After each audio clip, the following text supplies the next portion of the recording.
komunikasi formal dan non-formal.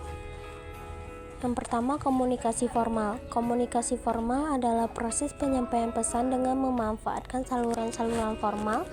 Saluran formal yang dimaksud adalah saluran biraksi yang telah tersusun secara hierarkis sesuai dengan struktur organisasi. Komunikasi formal mengikuti saluran formal sebagai tergambarkan di dalam struktur organisasi. Komunikasi formal cenderung memperlihatkan komunikasi tugas. Komunikasi antara atasan dengan atasan, atasan dengan bawahan, atau antara bawahan dengan bawahan sesuai dengan otoritasnya. Yang kedua, komunikasi nonformal, yaitu proses penyampaian dan penerimaan pesan yang berlangsung secara tidak resmi dan tidak terikat saluran-saluran biraksi formal yang tersedia di dalam organisasi.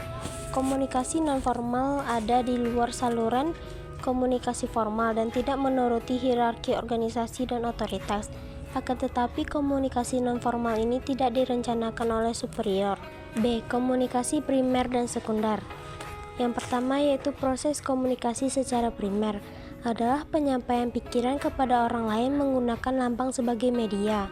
Lambang sebagai media dalam proses komunikasi adalah bahasa, kial, isyarat, gambar, warna, dan lain-lain sebagaimana yang secara langsung mampu menerjemahkan pikiran atau perasaan komunikator kepada komunikan.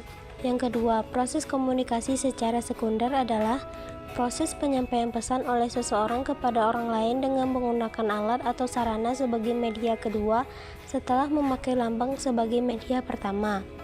Seorang komunikator menggunakan media dalam melancarkan komunikasinya karena komunikan sebagai sasarannya berada di tempat yang relatif jauh atau jumlahnya banyak. Surat, telepon, telex, surat kabar, majalah, radio, televisi, film, dan banyak lagi adalah media kedua yang sering digunakan dalam komunikasi.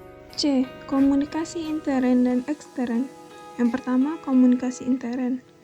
Laurent de Brennan mendefinisikan komunikasi internal sebagai pertukaran gagasan di antara para administrator dan karyawan dalam suatu perusahaan atau jawatan yang menyebabkan terwujudnya perusahaan atau jawatan tersebut lengkap dengan strukturnya yang khas, organisasi, dan pertukaran gagasan secara vertikal dan horizontal di dalam perusahaan atau jawatan yang menyebabkan pekerjaan berlangsung secara operasi dan manajemen. 2. Komunikasi eksternal. Komunikasi eksternal adalah komunikasi antara pimpinan organisasi dengan khalayak di luar organisasi. Komunikasi eksternal terdiri dari dua jalur secara timbal balik, yakni komunikasi dari organisasi kepada khalayak dan dari khalayak kepada organisasi. Kesimpulannya adalah komunikasi organisasi merupakan suatu proses yang menciptakan pertukaran pesan organisasi dalam satu jaringan hubungan yang saling bergantung satu sama lain baik secara formal maupun informal, dan untuk menciptakan lingkungan yang pasti dalam rangka mencapai visi misi dan tujuan instansi pemerintahan.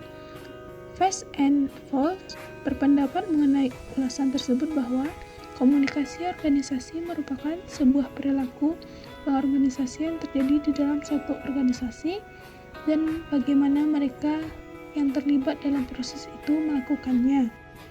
Penelitian juga mengutip pendapat dari Brand de Ruben yang mengemukakan bahwa komunikasi manusia adalah suatu proses di mana individu dalam hubungannya dalam kelompok dan organisasi dalam masyarakat yang menciptakan, mengirimkan, dan menggunakan informasi untuk mengkoordinasi lingkungannya dengan orang lain.